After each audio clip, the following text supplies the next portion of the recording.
আমি এখন বানাবো কুলের আচার। এই পাঁচফোড়নটাকে শুকনো ভেজে নেব।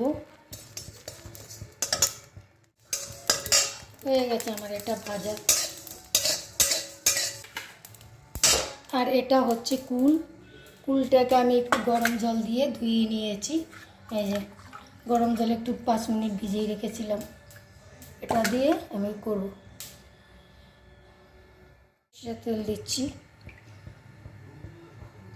তেলটা আমার গরম হয়ে কুলটা ছেড়ে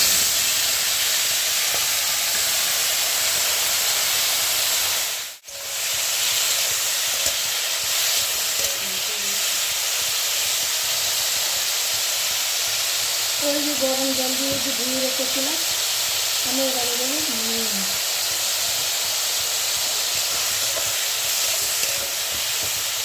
নুন দিলাম, লঙ্কার গুঁড়ো, হলুদ,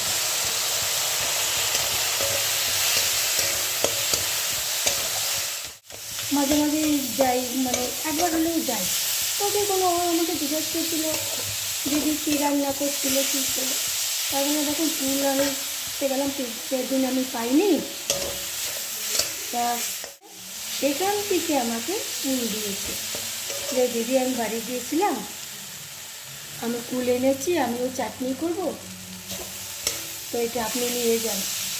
তো আমাকে দিয়েছে, আমি এখন সেটা দিয়ে একদিন একটু চাটনি করেছিলাম, আচার বানাচ্ছি। এবারে দিয়ে দেবো আমি চিনি।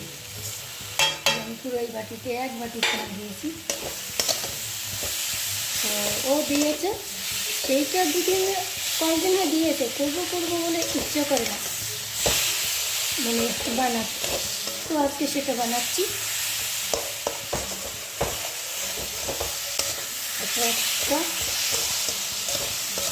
ওকে একটু দিয়ে আসবো, কারণ ফুলটাও দিতে। তো আমি যেটা বলতে চাই, গরিব বলে অনেক সুবিধে আছে, গরিবের পাশে মানুষ থাকে, মানে এটাই বলতে চাইছি যে গরিবের পাশে গরিব থাকে, গরিবের পাশে কোনো বড় লোক রাখছে না,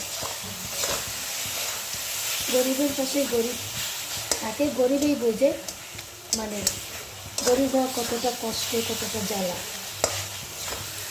ওর আর্থিক অবস্থা ভালো, দেশে অনেকই ভালো, জায়গা জমি আছে, ওদের কিচ্ছু কিনতে হয় না বলছিল, কিচ্ছু কিনতে হয় না ওদের দেশে, সব আছে। তো একটু আচার দিয়ে আসবো।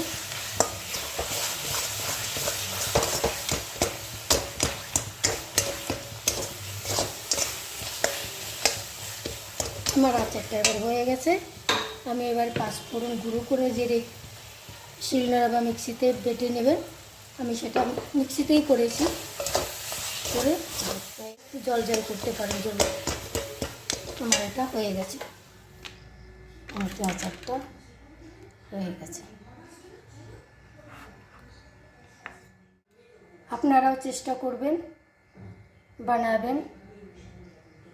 আজকে আসি, অন্য দিন একটা আবার অন্য রেসিপি নিয়ে চলে আসবো।